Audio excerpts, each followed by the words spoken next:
TDP నాయకుడు హేమాద్రిని వదిలేశారు YCP నాయకులు. ఈ విషయం గమనించిన టీడీపీ శ్రేణులు తీవ్ర స్థాయిలో మండిపడ్డారు. టీడీపీ వైసీపీ శ్రేణుల మధ్య గలాటా జరిగింది. సమాచారం తెలుసుకున్న పోలీసులు సంఘటనా స్థలానికి చేరుకుని పరిస్థితిని చక్కదిద్దారు.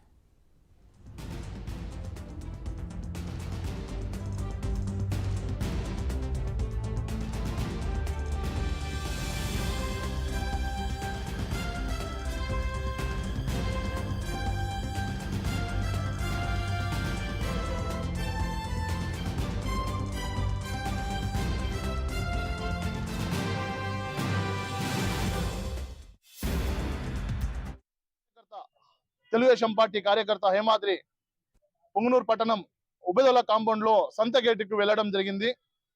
ఏదో రోజువారీ ప్రక్రియలో భాగంగా కూరగాయలు కొనడానికి సంత గేటుకు వెళ్తే సంత గేట్లో రాష్ట్ర కళా మరియు సృజనాత్మక చైర్మన్ కొండవీటి నాగభూషణం గారి ఇంటిలో మా కార్యకర్తని వైఎస్ఆర్సీపీ నాయకులు కార్యకర్తలు లాక్కొని పోయి కొట్టి బట్టలు చింపి గాయాలయ్యే విధంగా కొట్టి ఆయన ఫోన్